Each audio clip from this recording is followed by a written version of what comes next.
ලංකාවේ තියෙන ප්‍රසිද්ධම රෙදිපිලි ආයතනය කිව්වොත් හරි තිලකවර්ධන එක. කැන්ඩි එකක් ඉන්නවා ළඟ ළඟ. නමුත් අර තිලකවර්ධන කියන්නේ වෙනම ලෙවල් එකක්. ওই තිලකවර්ධන එකේ ප්‍රධාන එක තියෙන්නේ කොහෙද?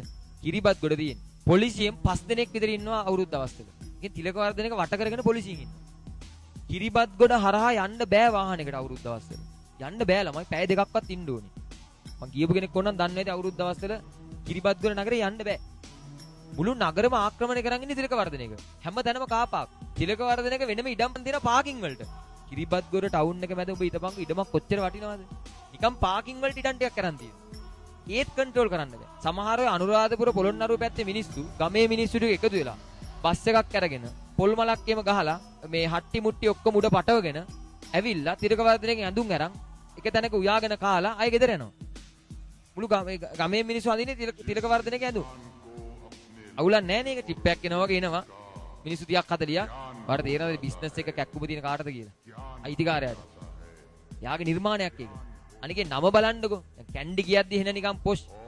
කූල් පැනට් කියද්දි නම මරු. මංජරි, ෆැෂන් බග්, හමීඩියා, නෝ ලිමිට්. තිලකවර්ධන කියන එක නිකන් අර ඒකේ ඝන ටිකවත් ගැලපෙන්නේ නැහැ නේ අකුරු ටිකවත්. තිලකවර්ධන කියන්නේ වාසගමන්න එපා මිනිස්සෙක්ගේ. නමුත් එයා ලංකාවේ ලොකුම රෙදි කඩේ හැදුවානේ. තිලකවර්ධන එකේ අඩුම ලෙවල් එකේ ඉඳන් උඩම ලෙවල් එකට යන රෙදි තියෙනවා. දුප්පත් මිනිස්සෙක් ආවොත් එයාටත් රෙද්දක් තියෙනවා ඒකේ. සල්ලිකාරයෙක් ආවොත් එයාටත් ගැලපෙන එකක් තියෙනවනේ. දැන් උදාහරණයක් විදිහට කූල් පැනට් ගන්නකො නුවර තියෙන. කූල් පැනට් එකේ දුප්පත් මිනිස්සුන්ටම කියලා ඇඳුන්නේ නැහැ. පොඩ්ඩක් පටන් ගන්නෙම පොඩි හයි ප්‍රයිස් එක. එයාලා ටාගට් කරන්නේ නැහැ නිර්ධන පන්තිය. මිඩල් ක්ලාස් වත් එන්න ඕනේ. තිලකවර්ධන එක එහෙම නැහැ. ඒ කට්ටිය මුළු ඔක්කොම අල්ලගත්තා.